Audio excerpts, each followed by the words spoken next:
was doing some conscious thinking about my health and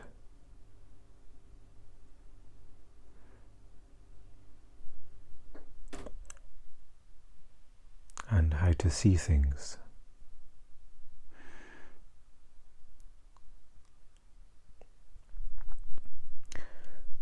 I was watching some videos about psychology,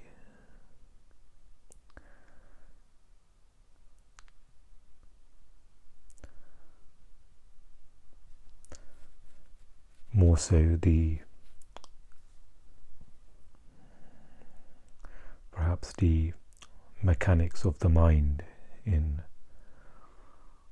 regards to depression and anxiety.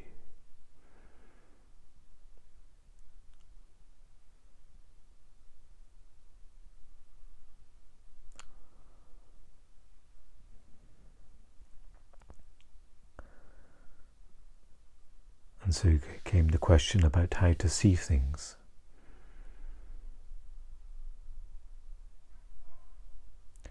On a very broad and simplistic scale, I can sense that the mind is in difficulty. Another way I can say it is maybe perhaps the mind is unwell, or the mind is dysfunctional. And so with watching these videos, there was a conscious action in regards to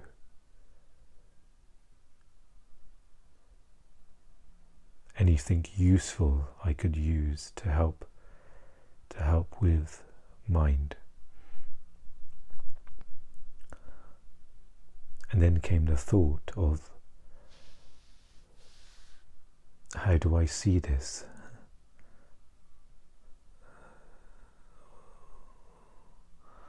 What place does the mechanics of mind, or the understanding of mechanics of mind, how does that fit in with the present moment, with awareness?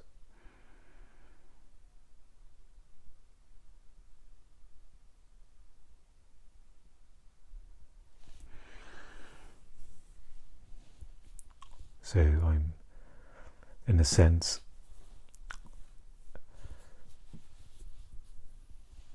sharing these thoughts as I process them, as this is recorded.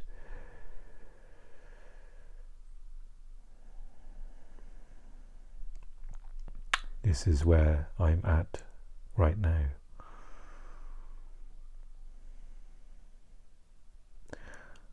There was a sense when watching these videos that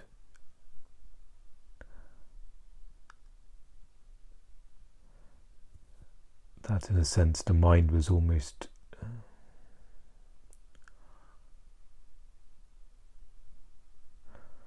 too unwell to absorb and act upon what was being shared.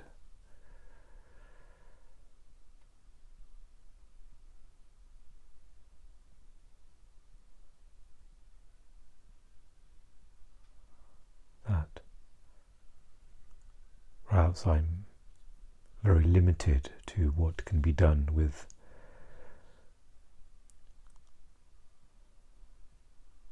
helping the mind.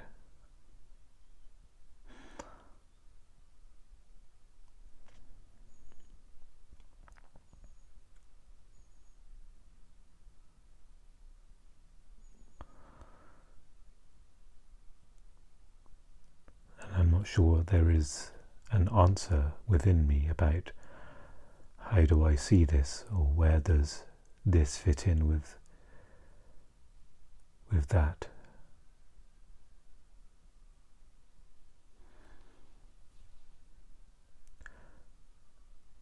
wonder if it's easier to compare it to the body, to the mechanics of the body, the science, biology of the body.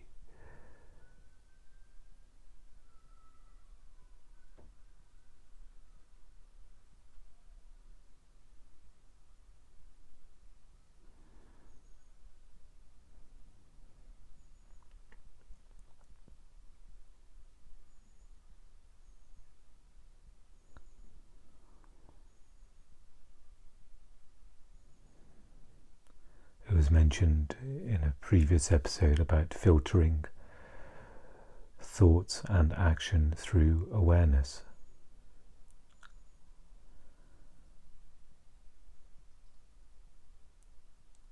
And I think on some level, while watching some insights to the mechanics of the mind, watching some videos of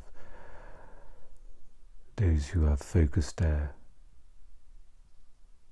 own energy and attention, their own mind energy also to understanding the mind. Perhaps there was an intuition that this may not be helpful to me in this moment. Maybe never, or maybe down the line at some point, this or that could be used, utilized, absorbed, carried out.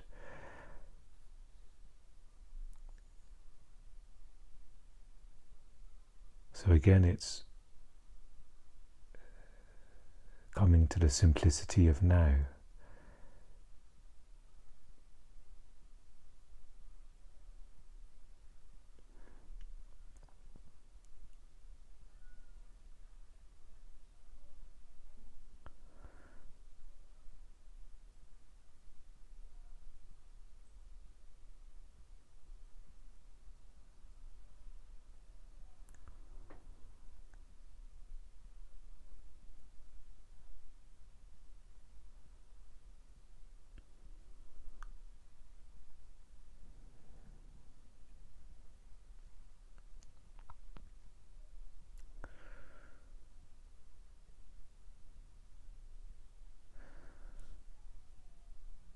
And perhaps it's exactly that of filtering thoughts and actions through awareness. So even the consumption of videos for understanding the mind or strengthening the mind, healing the mind, is giving that to awareness.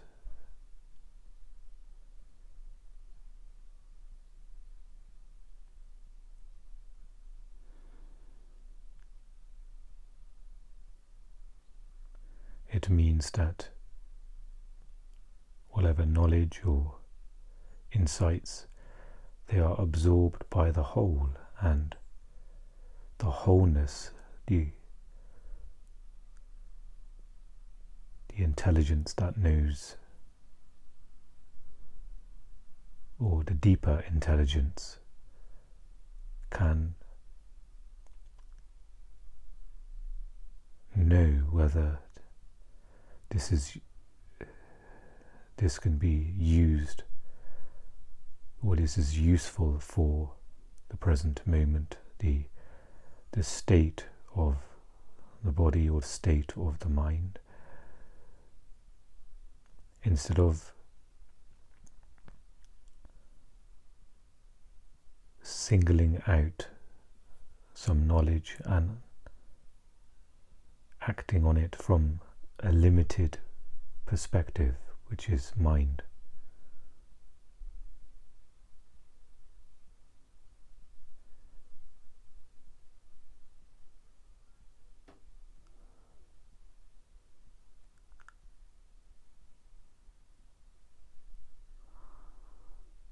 So if one thing is absorbed with mind energy, with identity, then there's a sense that it is easy for potential suffering, for unintelligent action that can take place that may be, for example, not fully informed of the situation.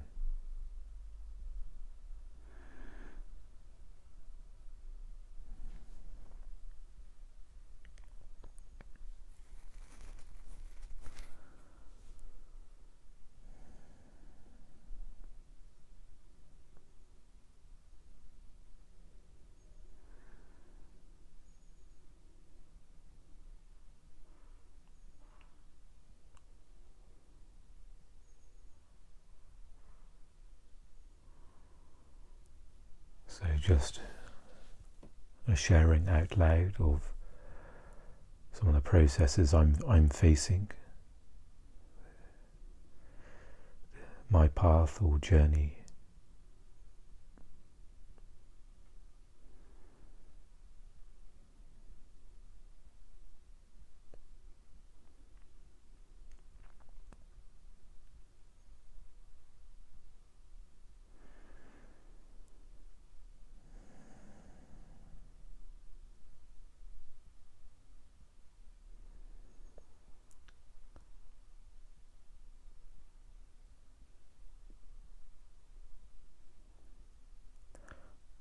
There is also a sense that certain things are out of balance. Perhaps watching too much content on the screen and the effects that may have on the mind, the energy it can take to absorb content, especially content that is made from mind, whether it's TV shows or movies, and the absorption of that energy.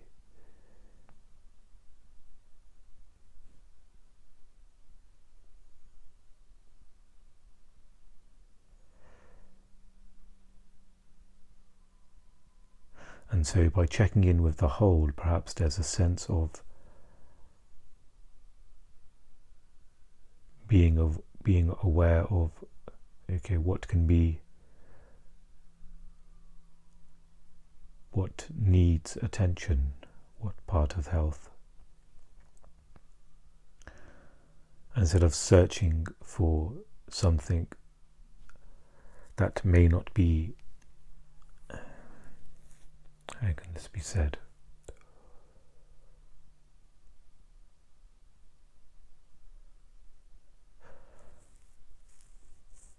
So in a sense, there is a checking in with the wholeness, the deeper intelligence that knows,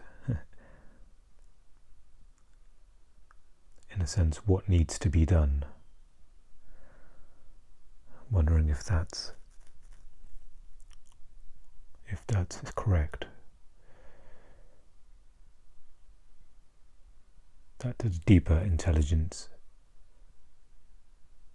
knows what action is best or what action is needed for you in this moment. To trust that.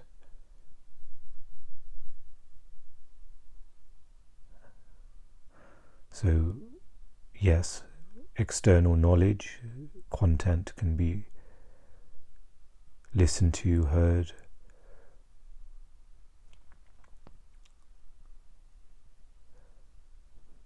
but it informs the wholeness.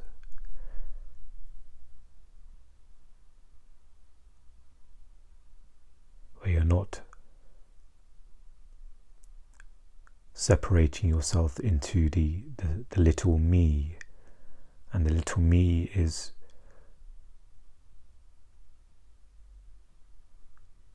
trying to, or the little me is thinks that it is the wholeness.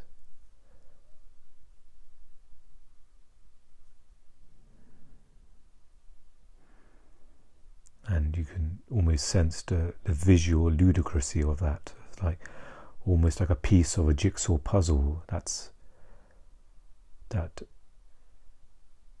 says it knows all all of the puzzle, even though it's disconnected, a perception of disconnection, a separate. So one piece of the jigsaw puzzle, you can't know the whole puzzle, the whole landscape. Not sure if that's a best analogy, but that's something to what I'm pointing to. And this identification of me, my name, my thoughts, feelings, the mental construction of me, trying to take action without understanding the landscape, the wholeness of what is needed and affected. But now instead, whatever content, advice, information is now filtered through, it's absorbed into the wholeness, and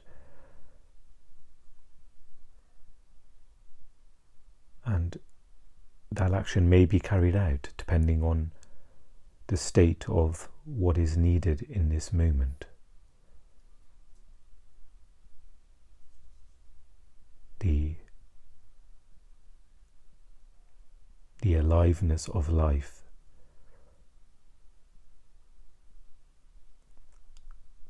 versus fragmented thoughts and acting on those.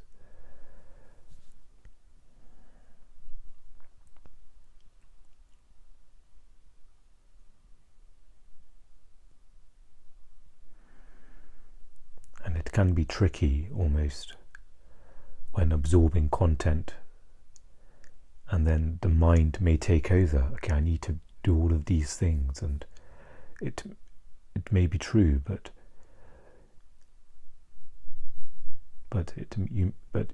it may be completely have the opposite effect.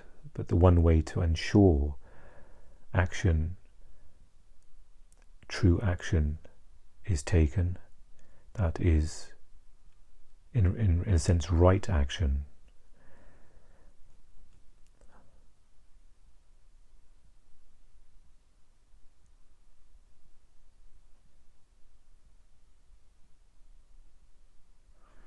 then it is almost as a checker to sense, oh yes, this is what I need to do. It's almost you're checking with the true compass.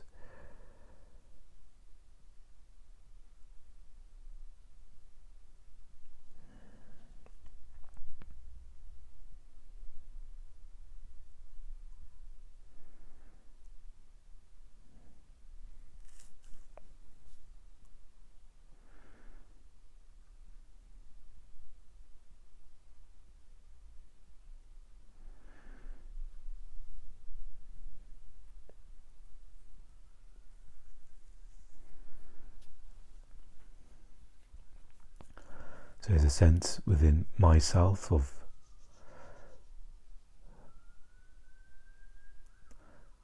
perhaps putting some attention in how in what is absorbed or how my time is spent. This can seem like a very broad notion, but I guess that can be held as an intention and then brought into the present moment.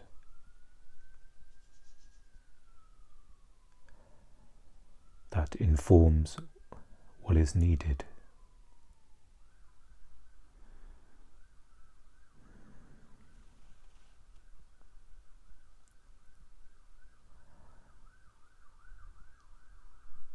The currents of the mind,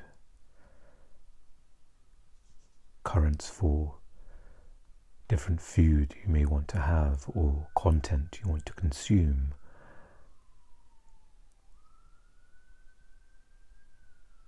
But checking in with the present moment, the mind and body, if they could talk, may say, oh no. Especially the body. The body may say, no, it is not needed. You may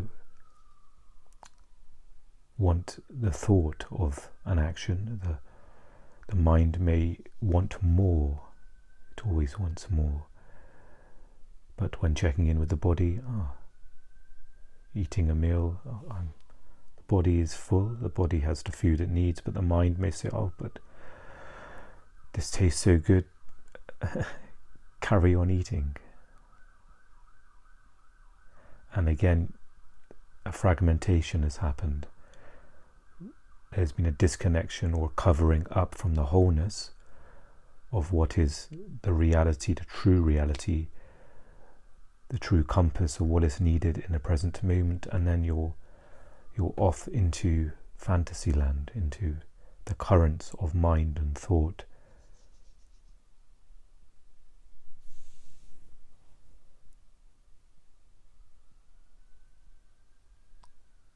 And in that world of fragmentation,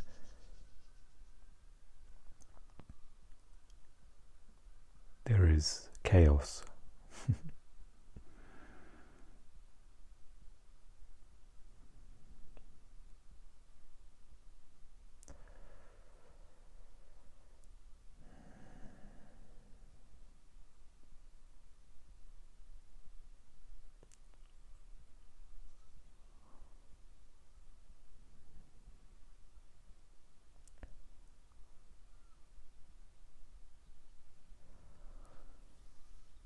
As my mental health continues to become a challenge, I thought it's worth saying that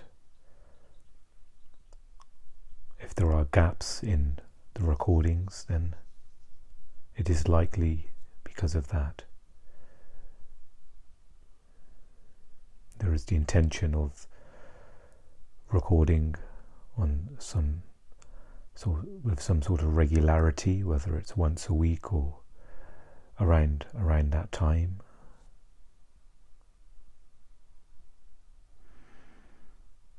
But who knows?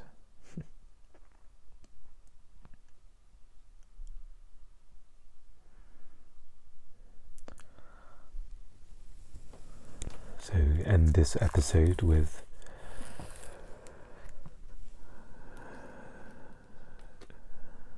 reading from A New Earth as we near to the end of the book.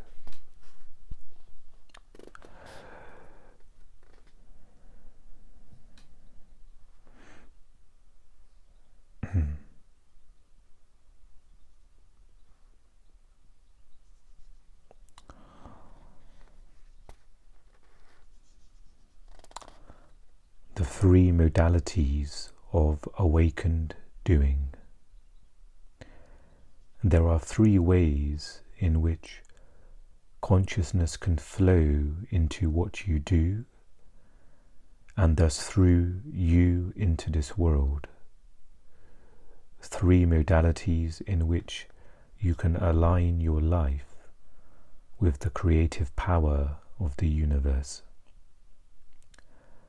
Modality means the underlying energy frequency that flows into what you do and connects your actions with the awakened consciousness that is emerging into this world.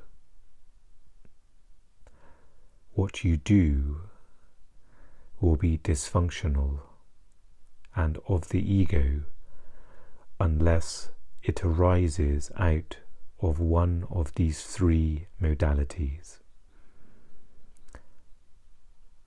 They may change during the course of a day, although one of them may be dominant during a certain stage in your life.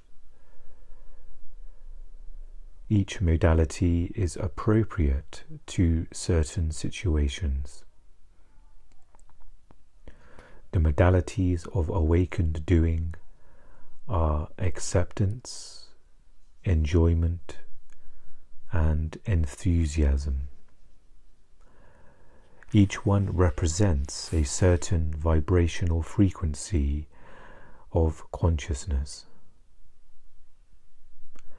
You need to be vigilant to make sure that one of them operates whenever you are engaged in doing anything at all, from the most simple task to the most complex. If you are not in a state of either acceptance, enjoyment, or enthusiasm, look closely and you will find that you are creating suffering for yourself and others.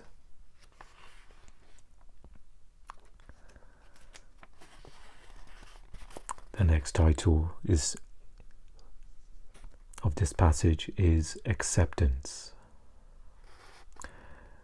Whatever you cannot enjoy doing, you can at least accept that this is what you have to do. Acceptance means, for now, this is what this situation, this moment requires me to do, and so I do it willingly. We already spoke at length about the importance of inner acceptance of what happens, and acceptance of what you have to do is just another aspect of it. For example, you probably won't be able to enjoy changing the flat tire on your car at night in the middle of nowhere and in pouring rain, let alone be enthusiastic about it, but you can bring acceptance to it. Performing an action in a state of acceptance means you are at peace while you do it. That peace is a subtle energy vibration which then flows into what you do. On the surface, acceptance looks like a passive state, but in reality it is active and creative because it brings something entirely new into this world. That peace, that subtle energy vibration is consciousness, and one of the ways in which it enters this world is through surrendered action, one aspect of which is acceptance. If you can neither enjoy or bring acceptance to what you do, stop. Otherwise, you are not taking responsibility for the only thing you can really take responsibility for, which also happens to be one thing that really matters: your state of consciousness. And if you are not taking responsibility for your state of consciousness, you are not taking responsibility for life. Enjoyment. The peace that comes with surrendered action turns to a sense of aliveness when you actually enjoy what you are doing. Enjoyment is the second modality of awakened doing. On the new earth, enjoyment will replace wanting as the motivating power behind people's actions. Wanting arises from the ego's delusion that you are a separate fragment that is disconnected from the power that lies behind all creation. Through enjoyment, you link into that universal creative power itself. When you make the present moment, instead of past and future, the focal point of your life, your ability to enjoy what you do and with it the quality of your life, increases dramatically. Joy is the dynamic aspect of being. When the creative power of the universe becomes conscious of itself, it manifests as joy. You don't have to wait for something meaningful to come into your life so that you can finally enjoy what you do. There is more meaning in joy than you will ever need. The waiting to start living syndrome is one of the most common delusions of the unconscious state. Expansion and positive change on the outer level is much more likely to come into your life if you can enjoy what you are doing already, instead of waiting for some change so that you can start enjoying what you do. Don't ask your mind for permission to enjoy what you do. All you will get is plenty of reasons why you can't enjoy it. Not now, the mind will say. Can't you see I'm busy? There's no time. Maybe tomorrow you can start enjoying. That tomorrow will never come unless you begin enjoying what you are doing now. When you say, I enjoy doing this or that, it is really a misperception. It makes it appear that the joy comes from what you do, but that is not the case.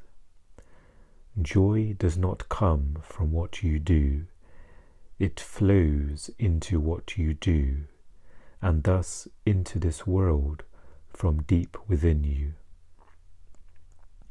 The misperception that joy comes from what you do is normal, and it is also dangerous because it creates the belief that joy is something that can be derived from something else, such as an activity or thing. You then look to the world to bring you joy, happiness, but it cannot do that. This is why many people live in constant frustration. The world is not giving them what they think they need. Then what is the relationship between something that you do and a state of joy? You will enjoy any activity in which you are fully present, any activity that is not just a means to an end. It isn't the action you perform that you really enjoy, but the deep sense of aliveness that flows into it. That aliveness is one with who you are. This means that when you enjoy doing something, you are really experiencing the joy of being in its dynamic aspect. That's why anything you enjoy doing connects you with the power behind all creation. Here is a spiritual practice that will bring empowerment and creative expansion into your life. Make a list of a number of everyday routine activities that you perform frequently. Include activities that you may consider uninteresting, boring, tedious, irritating, or stressful. But don't include anything that you hate or detest doing. That's a case either for acceptance or for stopping what you do. The list may include traveling to and from work, buying groceries, doing your laundry, or anything that you find tedious or stressful in your daily work. Then, whenever you are engaged in those activities, let them be a vehicle for alertness. Be absolutely present in what you do and sense the alert, alive stillness within you in the background of the activity. You will soon find that what you do in such a state of heightened awareness, instead of being stressful, tedious, or irritating, is actually becoming enjoyable. To be more precise, what you are enjoying is not really the outward action, but the inner dimension of consciousness that flows into the action. This is finding the joy of being in what you are doing. If you feel your life lacks significance or is too stressful or tedious, it is because you haven't brought that dimension into your life yet. Being conscious in what you do has not yet become your main aim. The new earth arises as more and more people discover that their main purpose in life is to bring the light of consciousness into this world, and so use whatever they do as a vehicle for consciousness. The joy of being is the joy of being conscious. Awakened consciousness then takes over from ego and begins to run your life. You may then find that an activity that you have been engaged in for a long time naturally begins to expand into something much bigger when it becomes empowered by consciousness.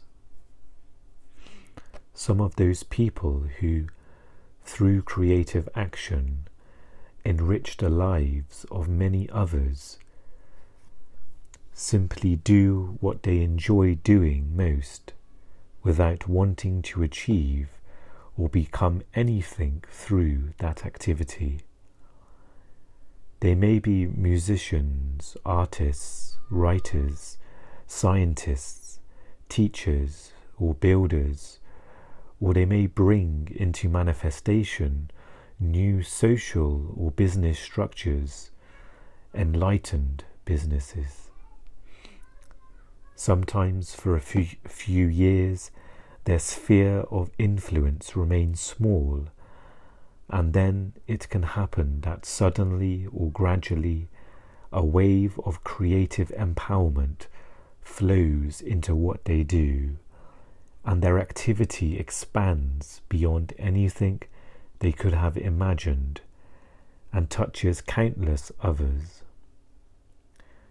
In addition to enjoyment, an intensity is now added to what they do, and with it comes a creativity that goes beyond anything an ordinary human could accomplish. But don't let it go to your head, because up there is where a remnant of ego may be hiding. You are still an ordinary human.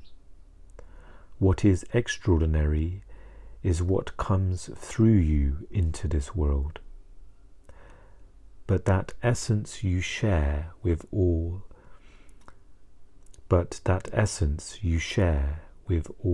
beings. The 14th century Persian poet and Sufi master Hafiz expresses this truth beautifully. I am a hole in a flute that the Christ's breath moves through. Listen to this music. Enthusiasm. Then there is another way of creative manifestation that may come to those who remain true to their inner purpose of awakening. Suddenly, one day, they know what their outer purpose is.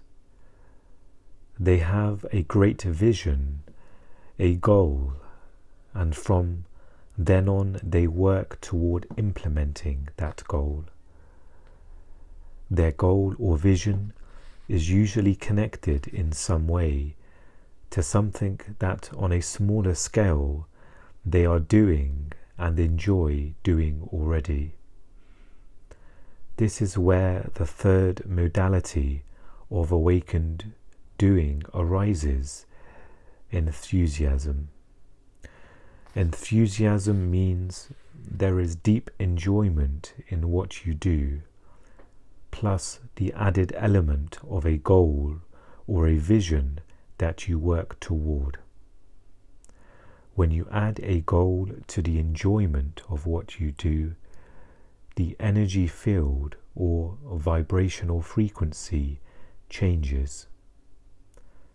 A certain degree of what we might call structural tension is now added to enjoyment, and so it turns into enthusiasm.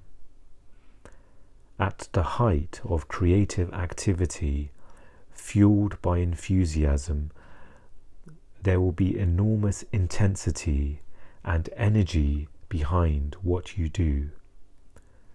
You will feel like an arrow that is moving toward the target and enjoying the journey. To an onlooker, it may appear that you are under stress, but the intensity of enthusiasm has nothing to do with stress. When you want to arrive at your goal more than you want to be doing what you are doing, you become stressed. The balance between enjoyment and structural tension is lost, and the latter has won. When there is stress, it is usually a sign that the ego has returned and you are cutting yourself off from the creative power of the universe. Instead, there is only the force and strain of egoic wanting, and so you have to struggle and work hard to make it. Stress always diminishes both the quality and effectiveness of what you do under its influence. There is also a strong link between stress and negative emotions, such as anxiety and anger.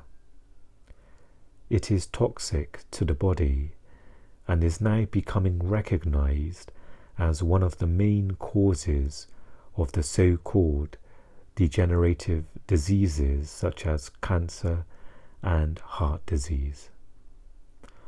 Unlike stress, enthusiasm has a high energy frequency and so resonates with the creative power of the universe. This is why Ralph Waldo Emerson said that nothing great has ever been achieved without enthusiasm. The word enthusiasm comes from ancient Greek en and theos, meaning God. And the related word, if I can pronounce this, enthusiazein, means to be possessed by a god. With enthusiasm, you will find that you don't have to do it all by yourself. In fact, there is nothing of significance that you can do by yourself. Sustained enthusiasm brings into existence a wave of creative energy, and all you have to do then is ride the wave. Enthusiasm brings an enormous empowerment into what you do, so that all those who have not accessed that power would look upon your achievement in awe and may equate them with who you are. You, however, know the truth that Jesus pointed to when he said, "I can of my own self do nothing." Unlike egoic wanting, which creates opposition in direct proportion to the intensity of its wanting, enthusiasm never opposes. It is non-confrontational. Its activity does not create winners and losers. It is based on inclusion, not exclusion of others. It does not need to use and manipulate people because it is the power of creation itself, and so does not need to take energy from some secondary source. The ego's wanting always tries to take from something or someone. Enthusiasm gives out of its own abundance. When enthusiasm encounters obstacles in the form of adverse situations or uncooperative people, it never attacks but walks around them, or by yielding or embracing, turns the opposing energy into a helpful one, the foe into a friend. Enthusiasm and the ego cannot coexist. One implies the absence of the other. Enthusiasm knows where it is going, but at the same time it is deeply at one with the present moment, the source of its aliveness, its joy, and its power. Enthusiasm wants nothing because it lacks nothing. It is at one with life, and no matter how dynamic the enthusiasm-inspired activities are, you don't lose yourself in them. And there remains always a still but intensely alive space at the center of the wheel, a core of peace in the midst of activity that is both the source of all and untouched by it all. Through enthusiasm, you enter into full alignment with the outgoing creative principle of the universe, but without identifying with its creations, that is to say, without ego. Where there is no identification, there is no attachment, one of the great sources of suffering. Once a wave of creative energy has passed, structural tension diminishes again, and joy in what you are doing remains. Nobody can live in enthusiasm all the time. A new wave of creative energy may come later and lead to renewed enthusiasm. When the return movement toward the dissolution of form sets in, enthusiasm no longer serves you. Enthusiasm belongs to the outgoing cycle of life. It is only through surrender that you can align yourself with the return movement, the journey home. To sum up, enjoyment of what you are doing, combined with a goal or vision that you work toward, becomes enthusiasm. Even though you have a goal, what you are doing in the present moment needs to remain the focal point of your attention. Otherwise, you will fall out of alignment with universal purpose. Make sure your vision or goal is not an inflated image of yourself, and therefore a concealed form of ego, such as wanting to become a movie star, a famous writer, or a wealthy entrepreneur. Also make sure your goal is not focused on having this or that, such as a mansion by the sea, your own company, or $10 million in the bank. An enlarged image of yourself or a vision of yourself having this or that are all static goals and therefore don't empower you. Instead, make sure your goals are dynamic, that is to say, point toward an activity that you are engaged in and through which you are connected to other human beings as well as to the whole. Instead of seeing yourself as a famous actor and writer and so on, see yourself inspiring countless people with your work and enriching their lives. Feel how that activity enriches or deepens not only your life, but that of countless others. Feel yourself being an opening through which energy flows from the unmanifested source of all life through you for the benefit of all.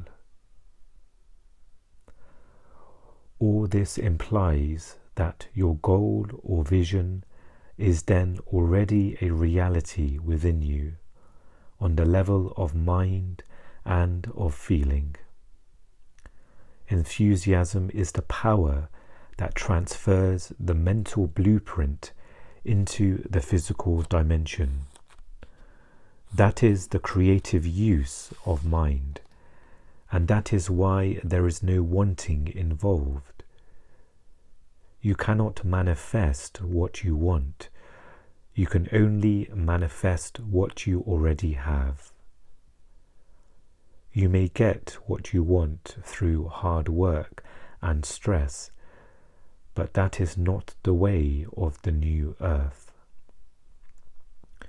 Jesus gave the key to the creative use of mind and to the conscious manifestation of form when he said, "Whatever you ask in prayer, believe that you have received it, and it will be yours." So that brings us to the end of that passage, and I wanted to sort of complete the 3 passages that describe each of the modalities of awakened doing, and that'll be something that I'll certainly go back to read again.